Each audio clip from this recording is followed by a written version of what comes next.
आप देख रहे हैं प्राइम इंडिया 24 न्यूज। कांग्रेस कार्यालय के शुभारंभ के साथ हुई जीतू पटवारी की प्रेस वार्ता। खंडवा लोकसभा उपचुनाव के दौरान अपने अपने प्रत्याशियों की जीत को लेकर दोनों दलों के नेताओं ने कमर कस ली है। इस जीत के लिए दोनों दलों के नेता आम जनता की समस्या का निराकरण पर सवाल जवाब नहीं कर रहे हैं।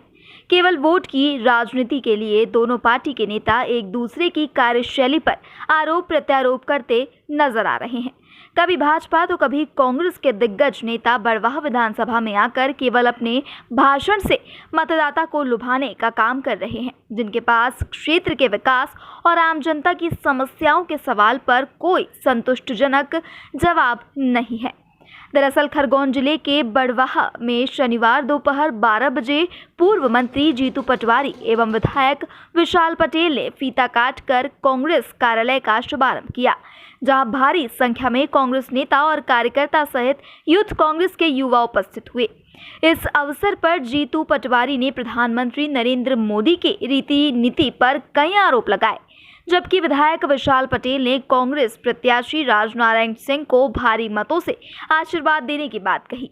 आपको बता दें कि इस अवसर पर क्षेत्रीय विधायक सचिन बिरला, जीतू पटवारी, विशाल पटेल की उपस्थिति में प्रेस वार्ता हुई, जहां जीतू पटवारी ने भाजपा सरकार में बढ़ती महंगाई और मुख्यमंत्री शिवराज सिंह चौहान की कार्यशैली पर कई प्रश्न चिन्ह लगाए हैं। नरेंद्र मोदी जी ने देश को कहा था कि मैं किसान की इनकम डबल करूंगा। उन्होंने किसान के खाद के भाव डबल कर दिए, किसान की बिजली के भाव डबल कर दिए। उन्होंने कहा कि भाजपा पार्टी नशे को बढ़ावा दे रही है, जो आने वाली पीढ़ी के लिए घातक साबित होगी, जबकि प्रधानमंत्री मोदी ने किसानों की इनकम डबल करने की बात कही थी, लेकिन इनकम तो डबल नहीं हुई। उल्टा उन्होंने खाद के भाव डबल कर दिए, किसानों के बिजली बिल बढ़ा दिए, डीजल पेट्रोल 100 के पार और गैस की टंकी 1000 रुपये के पार हो गई। इस महंगाई की मार हमारे खंडवा लोकसभा क्षेत्र के किसानों और आम जनता को भरनी पड़ रही है। बड़वाह से विकास पवार की रिपोर्ट। कुल मिला के भारतीय जनता पार्टी रोजगार मांगने वाले बेटे बेटियों को नशा करवाना चाहती है, यह समझने की आवश्यकता है, और उसके साथ धर्म की चरस पिलाना चाहती है। कुछ भी हो, मांगो मत, हक की बात मत करो। आप ये मत कहो कि हमने क्या कहा था। आप हिंदू और मुसलमान के नाम पे नशा करो और कट्टर बनो। इस भावना को आज हम चले जाएंगे। आज हम जिंदा हैं, पर हमारी भावी आने वाली पीढ़ी का क्या होगा, ये भारतीय। अभी नरेंद्र मोदी को लोग हराना चाहते हैं, और खासकर किसान हराना चाहते हैं। किसान कानून की बात है, सबको पता है कि लोगों को झूठ बोल के अडानी अंबानी के पैसे कमवाना और उसी पैसे से वापस जनता से चुनाव जीतना नरेंद्र मोदी जी और बीजेपी का मुख्य उद्देश्य है। ये बात समझने की बीजेपी भी समझती है, बीजेपी का कार्यकर्ता भी समझता है, पर असल बात यह है कि बीजेपी के लोगों को भी ये समझ में आता है कि बनना तो इसी खूंटे से है, तो ये चोर चमारी जो करे इनके साथ ही रहना है, वो बोल नहीं पाता। सच है, काले कानून है कृषि के। इसलिए मैं आप सबसे अनुरोध करता हूं कि आप सब मिलकर, हम सब मिलकर भारतीय जनता पार्टी की नफरत की, घृणा की, ये जात पात की, ऊंच नीच की राजनीति को हराएं। नरेंद्र मोदी जी ने देश को कहा था कि मैं किसान की इनकम डबल करूंगा।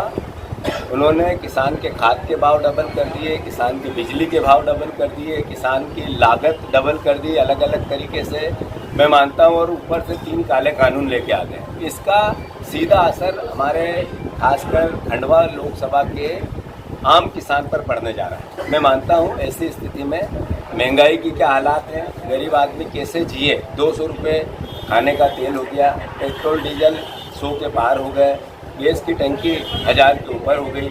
ये सब बातें नरेंद्र मोदी जी ने देश को नहीं कही थी। नरेंद्र मोदी जी ने देश को कहा था कि मैं देश का $5 ट्रिलियन की अर्थव्यवस्था करूँगा। आज 8 साल होने को आ गए, जो अर्थव्यवस्था थी उससे नीचे चली गई। $5 ट्रिलियन तो दूर की बात है। मैं जैसा मानता हूँ कि रोजगार एक बड़ा मुद्दा है। हर घर, हर बेटा परिवार का बेरोजगार घूम रहा है, और उस वेदना में, उस चिंता में नशा कर रहा है, और नशे को आगे बढ़ाने में या फैलाने में भारतीय जनता पार्टी, उसकी नीतियाँ, उसकी कुरीतियाँ एक मदद कर रही है। मैं मानता हूँ ये सब परिवार समझ रहा है, भारतीय जनता पार्टी के लोग भी समझ रहे हैं। केवल मैं बीजेपी का हूँ, इसलिए भारतीय जनता पार्टी को जिताना मेरा दायित्व है। कार्यकर्ताओं को ये समझाया जा रहा है और अलग अलग तरह की नफरत और घृणा की बातें बताई जा रही है। भारतीय जनता पार्टी के इतिहास की वो बातें जिसमें संघर्ष हुआ था, उन बातों का वादा और इरादा बताया जा रहा है। ये सब बातें देश को पीछे ले जाएगा। भैया तो मेरे बता खंडवा के मतदाता इस भावना को समझते हैं। अरुण यादव जी ने जो उदाहरण पेश किया सर्वविदित है, ऐसा उदाहरण देखने को नहीं मिलता है। मैं मानता हूँ उसके बाद सांसद के प्रत्याशी के रूप में आदरणीय कमलनाथ जी और कांग्रेस पार्टी सोनिया जी ने जो निर्णय लिया द बेस्ट है। सब मिलकर हम चुनाव 100% बड़े मार्जिन से जीते। भैया खरगोन जिले में सारे विधायक कांग्रेस के फिर भी मुद्दा नहीं उठ रहा, जनता का क्या कारण है? भैया खरगोन जिले में सारे विधायक कांग्रेस के फिर भी मुद्दा नहीं उठ रहा, जनता का क्या कारण है? ये आपने कौन से मुद्दे की बात कर रहे हो? जो भी है, हाईवे का है, चौड़ीकरण का है, इंदौर इच्छापुर हाईवे सुधार का। अब आप देखो कि इंदौर इच्छापुर को लेकर पिछले 20 साल से वोट दिए जा रहे हैं। भारतीय जनता पार्टी लगातार बात कर रही थी। इंदौर इच्छापुर हाईवे को लेकर नंद कुमार चौहान ने किस तरीके से मन्नतें और किस तरीके से एक तरह से गुहार लगाई थी शिवराज सिंह जी ने के सामने या देश की सरकार के सामने। हुआ क्या? आज बीजेपी के अध्यक्ष आते हैं, सब तरह की बातें करते हैं, पर ये हाईवे को लेके गुमराह करते हैं।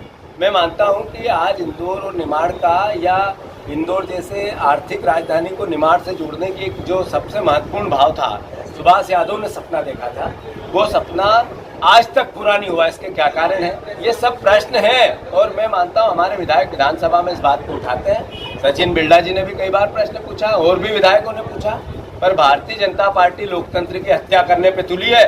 विधायकों की खरीद पर उसके कारण उनको खरीदती भी है, फिर पैसे से चुनाव भी जीतती है। ये सब भावनाएं आम जनता समझती है।